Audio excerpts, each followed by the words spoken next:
And joining the conversation tonight, we have Benjamin Dynkin, technology analyst and co-founder and CEO of Atlas Cybersecurity. It's great to see you. Thanks for coming back into the studio. Thank you for having me. All right, so we're talking about some of the biggest names here in the tech industry, in the world, suddenly in the crosshairs of regulators here, potentially being investigated. We're talking about Google. We're talking about Apple, Amazon. But why are we seeing this now? So I think we've actually seen this as a natural progression. We've seen Google and Facebook being brought before House and Senate committees, but now we're trying to take the knowledge that we've gained into action. I think it's important to recognize there's been no subpoena filed, no case filed. This is about starting probes, better understanding the issue so that we as a society, as a government, as regulators, as prosecutors can figure out how to order things correctly. So the question is, though, how much does this have to do with privacy issues as opposed to these tech giants just getting so big that they're raising anti-competitive antitrust concerns? So I think those two go hand in hand. Okay. Today's currency is data. And the more data you can get, the more industries you're in, the more able you are to put up anti-competitive blocks to your competition. But I do think that there is a piece of it that's the size, a big piece of it is the data. People are becoming much more aware of those issues and threats. And I think altogether it's reaching a din of it's time to take action. Is this just the Microsoft antitrust battle all over again? Times 4?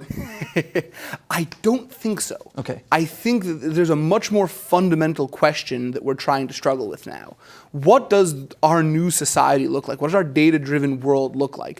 Somebody can live their entire day just going to those 4 companies and have a completely satisfactory, fulfilled day. It's frightening, isn't it? It really is. All right, so let's talk about Amazon here. An absolute behemoth. I don't know anybody who's not on Amazon, quite frankly, on any given day. One could argue that there might be valid concerns here, but is there also a concern that politics is playing a part when it comes to Amazon in particular, because you have President Trump who is constantly bashing the Washington Post, whether or not you agree with him doing so or not, for what he calls biased news reporting against him. The Washington Post is owned by Jeff Bezos, who also owns Amazon.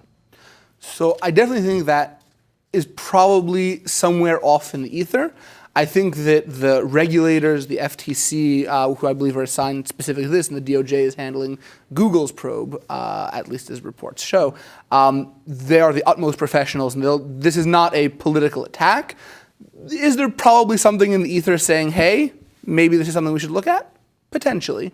But much more fundamentally, this is the natural conclusion of things that started in the Obama administration. This is not something that just is here today. This is a long-term kind of inquiry into how these companies operate and why they operate the way they do. So this is something regulators could be looking into. Do you feel as though that there's been a push among consumers? Do you think that the consumers want the government and want regulators to look into these behemoths? I think it's starting. Particularly when you look at something like the 2016 elections, and we saw nation states operate in cyber-enabled information operations. It's this kind of new phrase that the DoD is throwing around a lot. It's like nothing we've ever seen before. And I think people are getting concerned, and they're starting to understand. You know, seeing the value of your record on the dark web doesn't necessarily resonate with people. But seeing information operations on their Facebook pages, on their Twitter feeds, it starts resonating, and they start feeling deceived, and they want to take action to protect themselves, and they want regulators to do that. Very quickly, what kind of impact do you think these probes will ultimately have? I think it's so early, it's hard to tell. I think this is still the information gathering phase. I think it's a shift in approach. No longer are we holding, by the way, we will. The House Judiciary is now convening hearings on the subject. But it's not just information gathering. Now it's going to be, what steps can we take? We're now exploring action, not just questions. All right, Benjamin Dynkin, we thank you so much for being here. It's great to see you again. Thank you so much for having me.